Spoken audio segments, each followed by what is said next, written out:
The Secretary General has said that if the rule of law means anything at all, it means that no one, including peacekeepers, is above the law.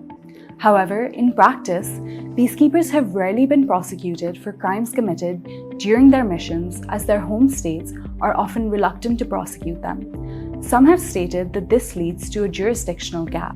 The law does not help in this regard, as most status of forces agreements signed between the UN and the host state contain provisions stating that peacekeepers are subject to the exclusive criminal jurisdiction of their home state for all offences committed in their host state.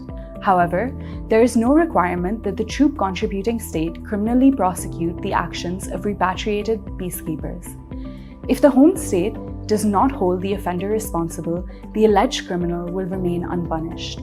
They may also not be punished enough, leading to a perception of impunity for criminal acts committed abroad.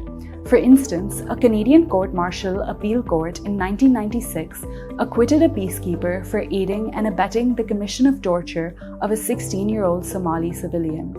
Moreover, Belgian paratroopers who roasted a Somali boy over a brazier were sentenced to only 1 month in prison and a $200 fine. This is not to say that all countries contribute to this perception of impunity, as there are also examples of states who have prosecuted their own peacekeepers.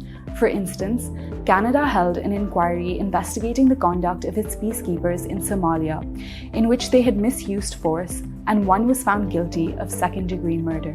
However, the issues relating to accountability remain systemic, as they depend on the troop contributing countries and their willingness to hold their forces accountable. These issues must be resolved because lack of accountability may lead to tensions with local communities, which could compromise the efforts of a peacekeeping mission and erode the trust placed in them. The UN may also be perceived to be complicit in such violations if they were not prosecuted or if they were cloaked by UN immunity. It is critical then that the organization address the accountability gap and questions of responsibility in order to ensure that they are protecting civilians as required under their peacekeeping mandates.